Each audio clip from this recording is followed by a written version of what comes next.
Okay, so here's a carburetor rebuild on a 1997 Seadoo Challenger 1800. I think it has the 787 motors or either the 720. I'm not too sure. I already rebuilt that one, so I got the other rebuild kit right here. So I'm gonna get this set up and let's get this carburetor rebuilt. So right here it went down just like this. So all you do is pop that off, and then boom, comes off just like that. Now you want to take this screw out right here.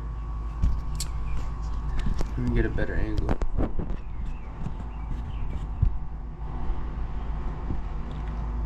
Okay, so you take this screw out right here, and what that does is gonna let you take out the float needle, which that's what allows gas to come in and out without flooding.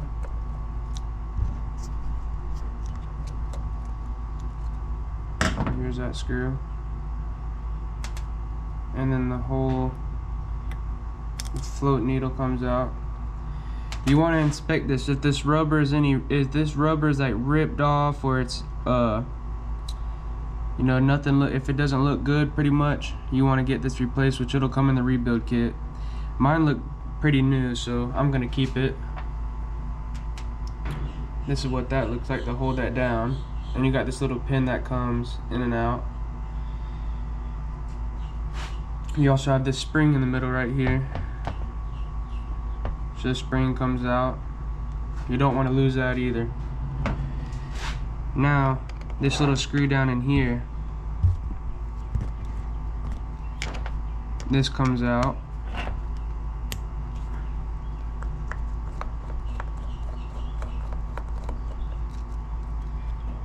Then it'll come down with this right here. What this does is holds down, so it goes inside of there like that, and that holds that down right here. And you need to get needle nose pliers and pull that out. It requires a little bit of force, but you need to inspect it because it has an O-ring. It's going to be a little bit tight in there, but you can see it has an O-ring. You want to make sure that O-ring is not bad, damaged, or anything like that, which is one looks good. Alright, now you want to take these two out, and underneath this plate is going to be your what are they called? Your jets. So your jets are going to be underneath this.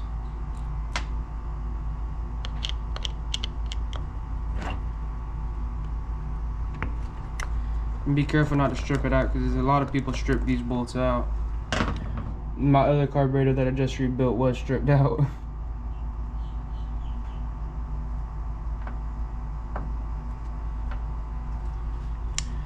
Okay, now you can just grab your needle nose pliers, gently pick it up, and you see it's a little bit hard to see right here, but there's actually like a see-through gasket, so you want to replace that as well. It's going to come in your rebuild kit.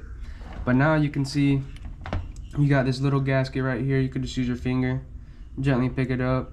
This one's not in bad condition at all. I'm still going to replace it though, because why not? And so now you got your jet right here, your pilot and your main, if I'm not mistaken. So you need to get a flathead screwdriver. Make sure you get the right size, because you don't want to break or strip it out. You can go to Harbor Freight and get a whole kit for like 10 bucks. Never have to worry about it. Okay, so here's this jet. You want to make sure you can look through it. So you can see I can look straight through it, but this one isn't really the one that'll get clogged up. Very, very rarely. And then down inside of this hole, you're gonna need a flathead screwdriver, real skinny one, and there's gonna be another jet down in there. So get that one out.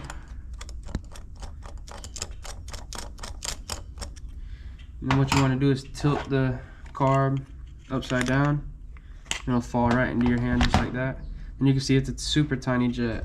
This is the one that usually gets clogged up, but you could see, I can see right through it. So this one's not clogged at all. So there's your two jets. Now what you want to do is go ahead and just blow compressed air through all these ports, through all these ports, and make sure there's nothing blocking it.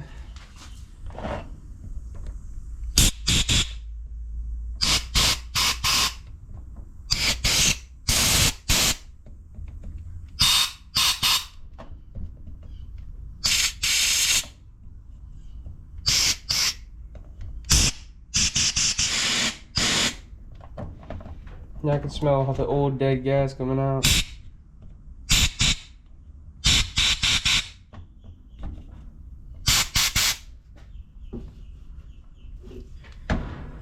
Okay, so now this is clean. You want to grab like a regular napkin or something, just dab it, because you don't want to rip any of the paper off. Just dab it around, get it cleaned up a little bit.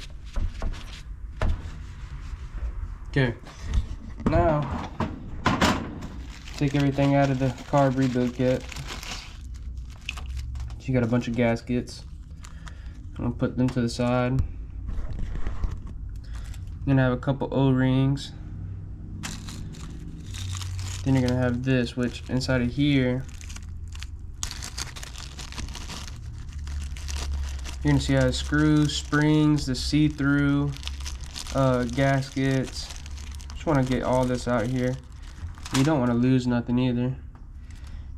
You can see what I was talking about, that see-through gasket, and that's right there. So there's a screw right there holding it on with a little tab that holds it in place.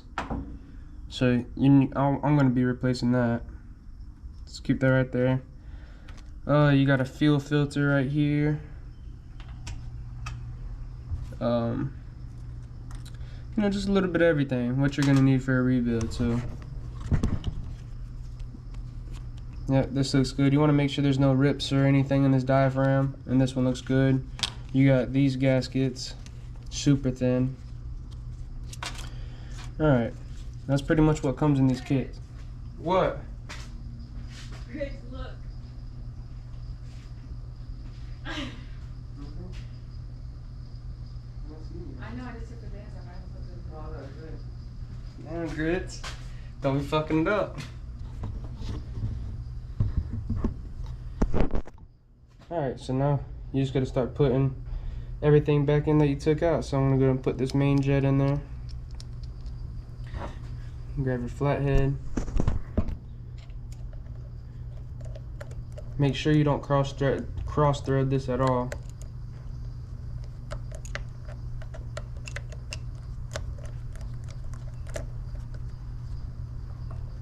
It doesn't need to be extremely tight, just snug it up. Alright, now your pilot jet. Again, make sure there's no debris inside of there, because if there is, it's not gonna run right. Because I'm pretty sure this is your idle jet. That goes way down in there. Grab your skinny flathead.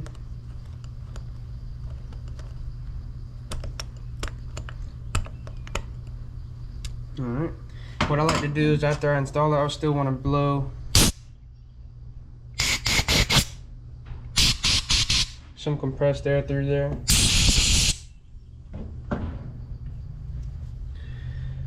Okay, next that goes on is going to be this gasket.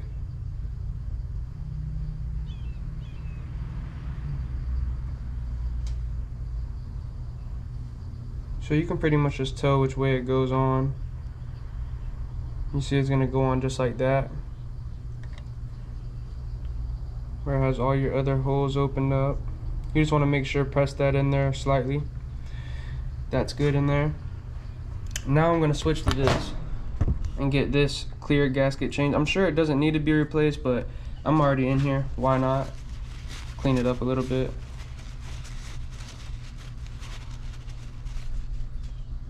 So you're going to need a skinny screwdriver, something like this. Press down hard.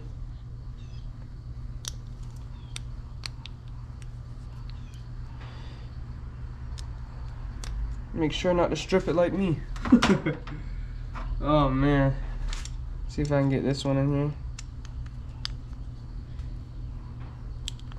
Okay, yeah, I stripped it. I'm not even gonna mess with it. Yeah, I got it stripped out pretty bad. I could probably get it out, but it is what it is. Just make sure this is a smooth surface, nothing's gonna grab your fingernail or nothing.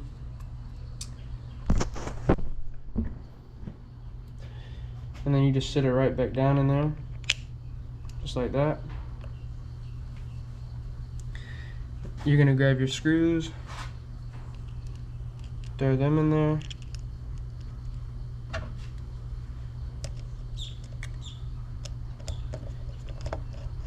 Make sure not to cross thread them.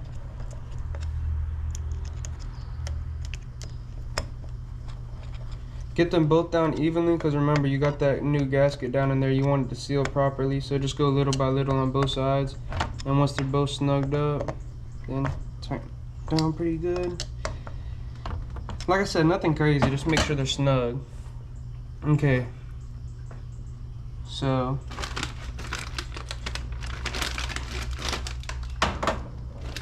in the package, at least for the one that I bought, I have another float needle and the feel thing. So you want to make sure, let me get this out. You want to make sure that these are the same, which to me, they're different sizes and they don't look exactly the same. If you can see on the tips. I never had a problem with too much fuel leaking out of here. I'm just gonna reuse the old one, yeah, because they're two different sizes. Again, this was a $20 rebuild. The regular OEM rebuild cost about, I think it was like 180 or 100 bucks. So you just sit that in there and then grab your needle nose pliers and then grab a hold of it and then push down, turn, and you'll hear that click like that. Push down with your finger, make sure it's in there evenly. Then you want to go ahead and grab your stay, or whatever you want to call this, your holder. Looks just like this, and then plop it in there.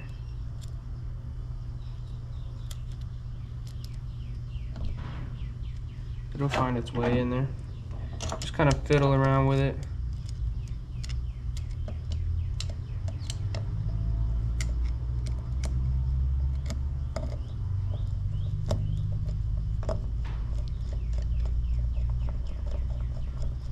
Just make sure not to cross thread it, and it'll go right down in there.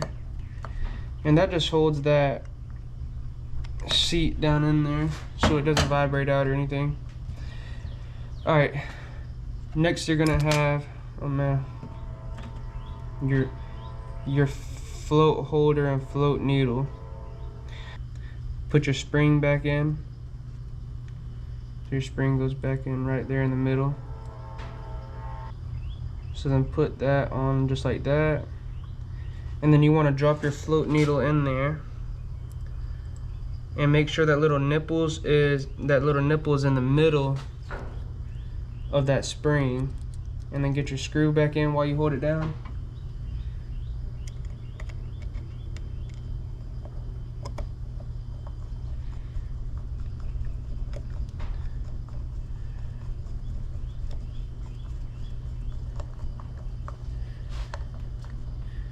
Alright, that looks good. Just make sure it'll pop up and down. And make sure it seats right back down in there like it's supposed to. Everything looks good here. So next thing you want to do, grab your brand new diaphragm. Make sure you don't got no dirt or debris on it. And then you're just gonna simply plop it down in here. Okay. Then you want to reinstall this. Make sure there's no dirt. And this goes right back on there like so. Get your screws back in, and then we'll turn around to the bottom of the carburetor.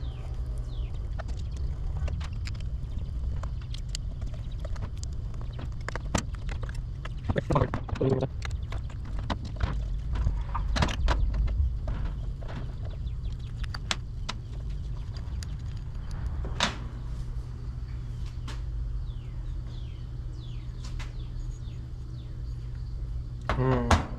So right here is going to be your fuel filter. You just pop that up, make sure there's no debris on there. This one looks perfectly fine. And this whole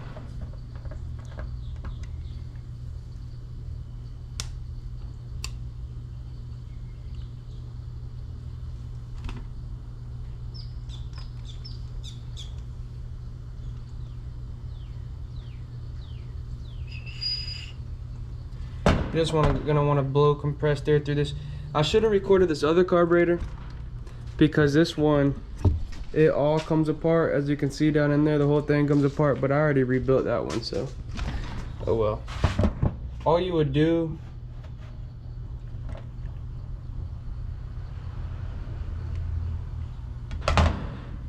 is just put new gaskets on there and then put these new gaskets on as well. So I'm just gonna go ahead and grab a small flathead and replace this O-ring. The O-ring still does look good, but I'm already in here, might as well replace it. As you can see here, new one, a lot more stretchier and whatnot. Just get that placed in there. And then I'm also going to still blow compressed air through all these.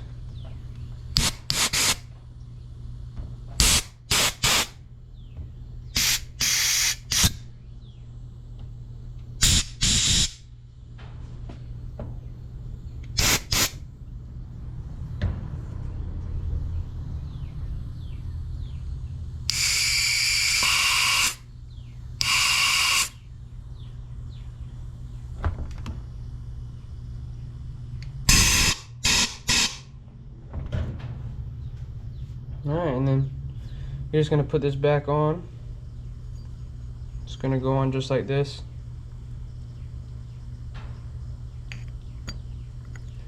You can see the arrow is going to line up with this, which is your intake, because this is your pulse. So this goes on just like that. You see this arrow pointing to this, which means it's going out. Just put your screws back in. Oh, forgot, put your fuel filter back in. Don't forget that. It just sits right in there. And put this on. That's how you rebuild a carburetor on these, for the most part. I should have recorded the other one.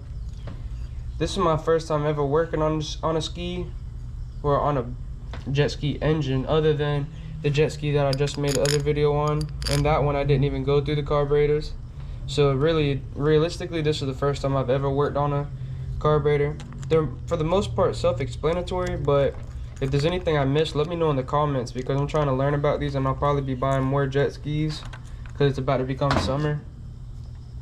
And there's tons of them out there, super cheap, that just need, you know, probably carb rebuilds or, you know, whatnot, keys made, just like the one that I had. It just needed a key made and fresh gas, and she fired up.